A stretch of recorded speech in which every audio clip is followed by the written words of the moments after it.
All right, Hugh, I'm going to start letting everybody in, and you can go ahead and get.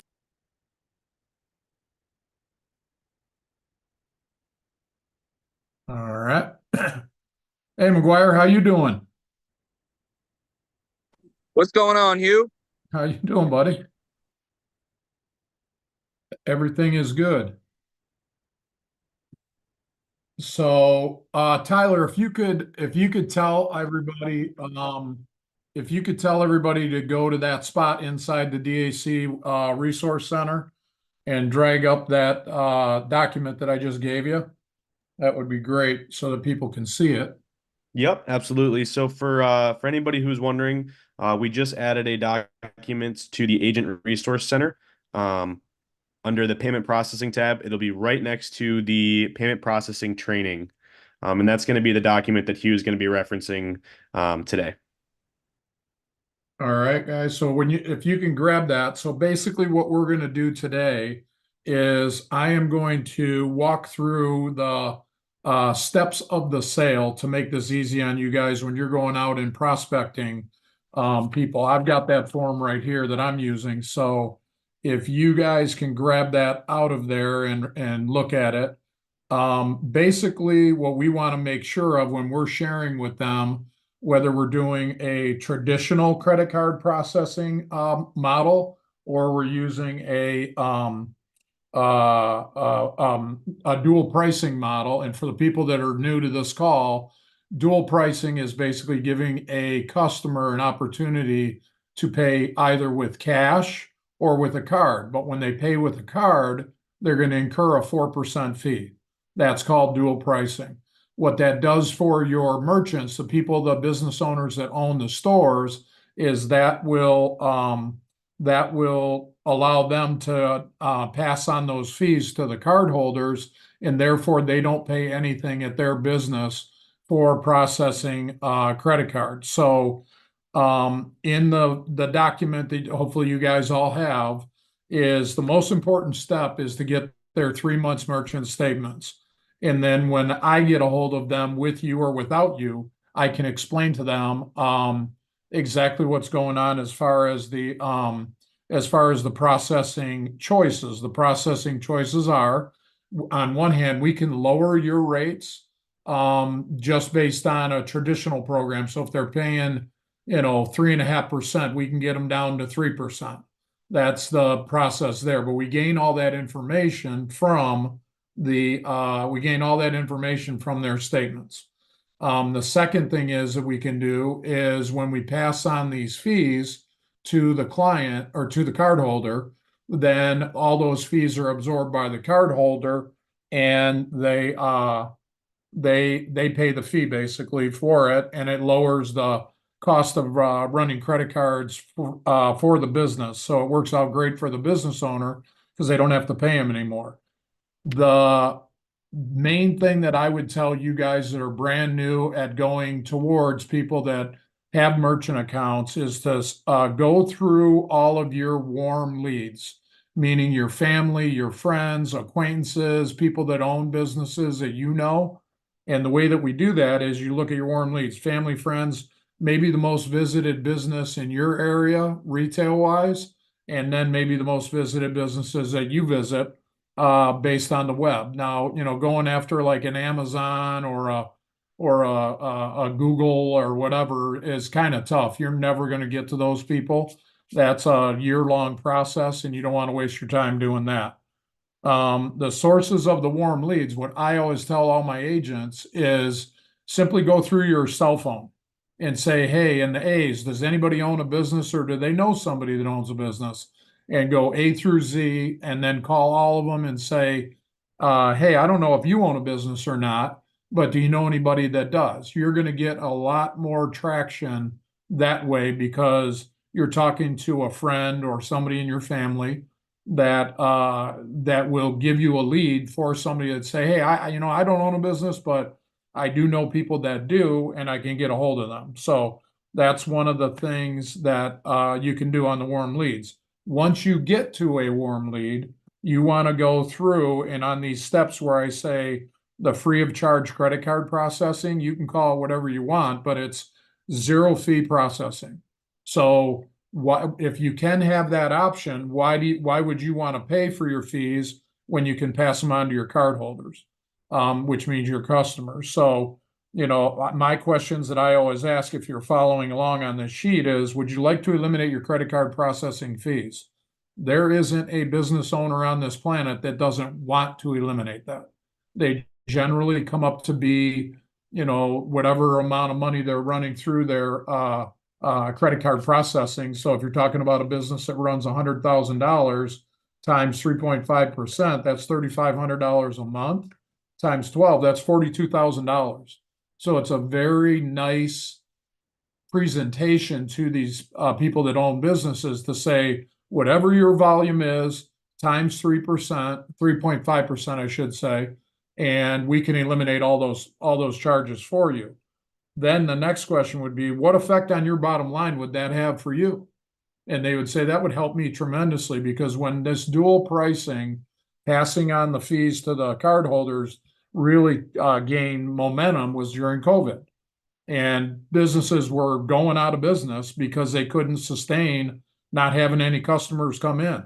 So when we started to introduce this to those folks, they said, heck yeah, let's do it. And then when they did it and COVID went away, all the restrictions and all of the masks and all the stuff that had to go by the wayside, now that we know that it's gone, they are getting very, very little hesitation from customers to use it because of one thing. The customer, the cardholder, they love the points that they get when they're buying whatever they're buying. And we talk to a lot of different businesses where they have a average sale of, let's say, $50 a month, or $50 for a product times 4%. We're talking about $2. There aren't too many people that are going to walk out of a store where they get assessed a $2 fee. So individually, it does not affect them that much, because they say, you know what, I'm getting 2% back on my points, so I'm getting $1 back. So really, all I'm paying you is $1. So that logic works.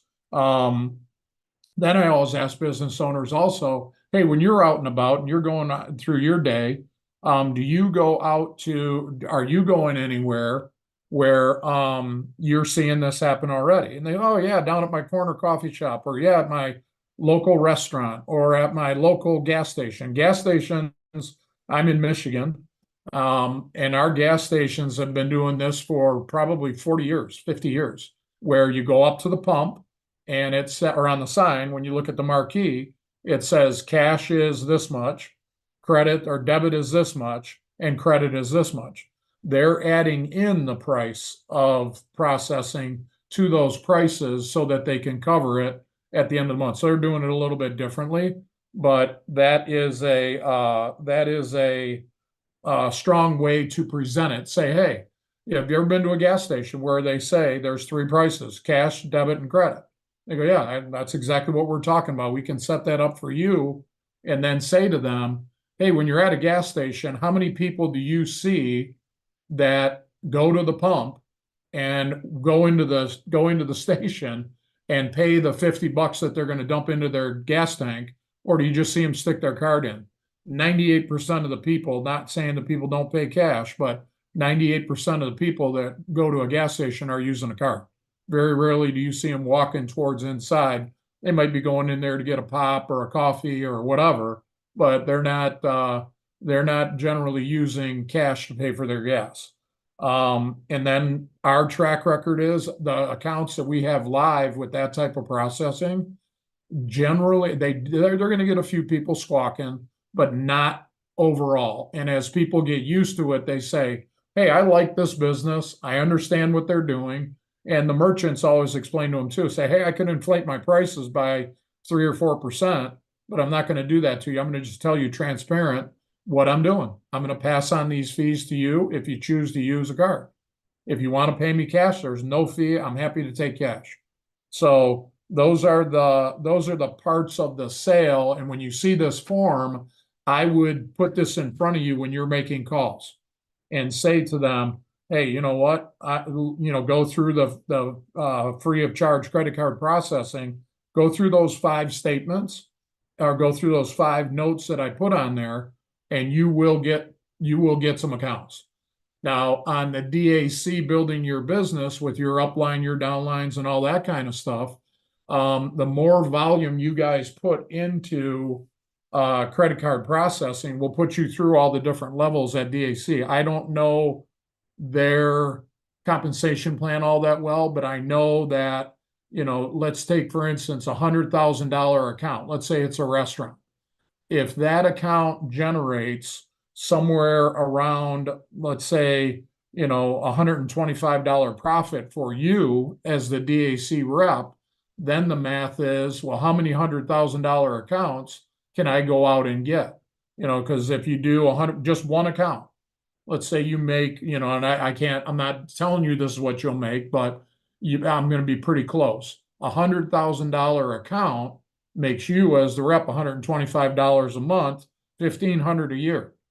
So then the math is, how many do I need to improve my lifestyle? So I have a lot of reps that, say to me, well, how quickly can I get to $10 million of monthly processing under my DAC number? Well, you need to get 100 accounts that are doing 100,000. You're going to come across some that are doing, I talked to one of the reps yesterday. I don't know if she's on the call, but she went into a gas station. They do $100 million a year.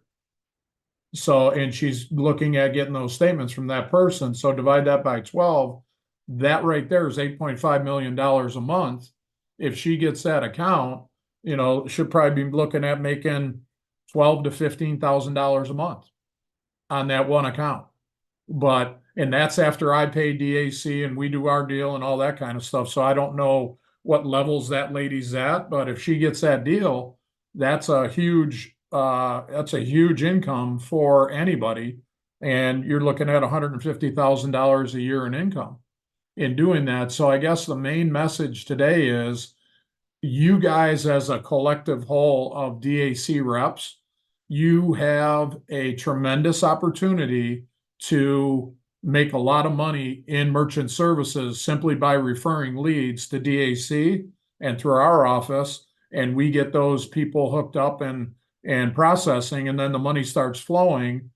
And then on top of that, which I did not put in my notes, is that once you get an account, you could say to them once they're rolling, you can say to them, hey, do you know anybody else that would like this kind of help?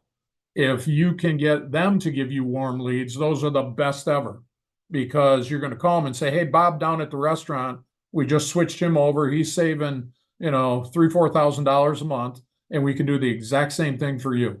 So talk to Bob and then send me over your statements and we can move on from there. So basically what I'm saying is follow that basic script of understanding what the process is, and get with people and promote it, and then build it into your organizations that you guys are building.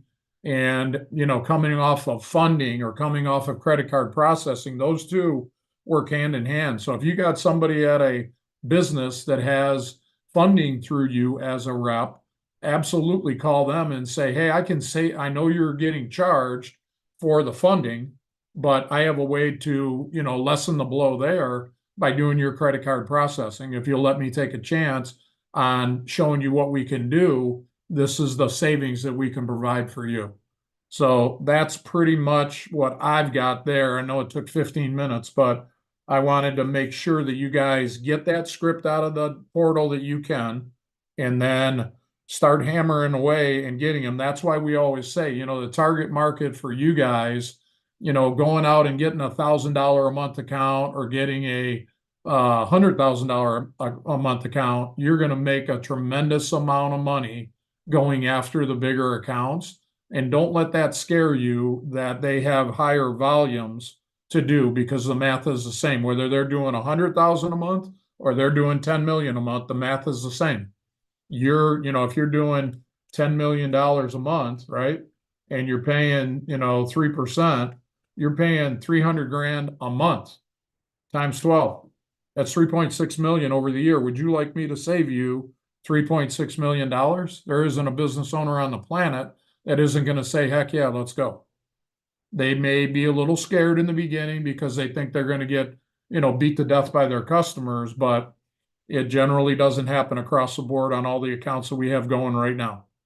So I'll open it up to questions and you guys can hit me with questions and we can go from there. If anybody has a question, go ahead and raise your virtual hands. But really quick, Hugh, we did have one question that was messaged into me. Okay. Madeline asks, is there a minimum amount a company has to make for us to provide payment processing to them? A monthly amount of what they process. Yes. No, there's no limit, but the sweet spot is businesses that are doing, I mean, to make it beneficial for your reps, you want to be, go after accounts that are 100,000 or more.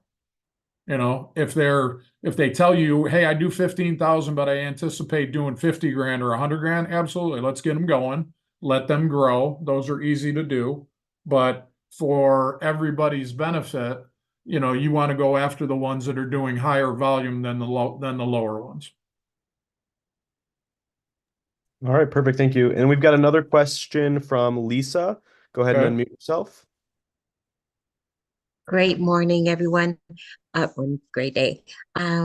Hugh, I wanted to ask is, and you probably mentioned this before, but do we reach out to anyone who's starting their business and who need payment processing, or just those who are already utilizing payment processing systems? New ones are good, but you want to try to find out, hey, if I'm opening a restaurant and I'm brand new, they're going to be doing 100 grand a month, no problem. If you're talking about a person that is doing, I don't know, let's say a consulting business and they have no idea what they're going to be doing, the fees at the beginning of these programs are going to be, just the straight up fees that the banks charge us to put them on this. You're probably looking at, just remember, $50 a month. That's what you're basically going to be paying to have the account up. So if you've got somebody, let's say, that's doing, had one the other day that does lawn and snow removal. And I said, well, how much are you doing right now in credit cards? He said, none. I said, okay, well, how much do you anticipate doing in cards once you get going? And they said, maybe 1 or 2 thousand a month. All right, well, you're going to be paying $50 a month times 12. You're going to be paying me $600 just to have the account online, because the banks charge monthly minimums so that they aren't just putting accounts up and have them sit there. So on new accounts, you want to make sure that they're legit and that they're going to be throwing volume towards the account, because then charging them the monthly minimums and stuff like that, they go away because you have volume. So if you're doing, if you're only touching the system twice a year, it's really not for them. It's wasting your time too. So new businesses, absolutely, whatever they're, make sure you find out what they're doing and ask them, what do you anticipate your yearly sales to be? And how much of that will go on credit cards? If they tell you, 1.2 million, then you're in the right spot.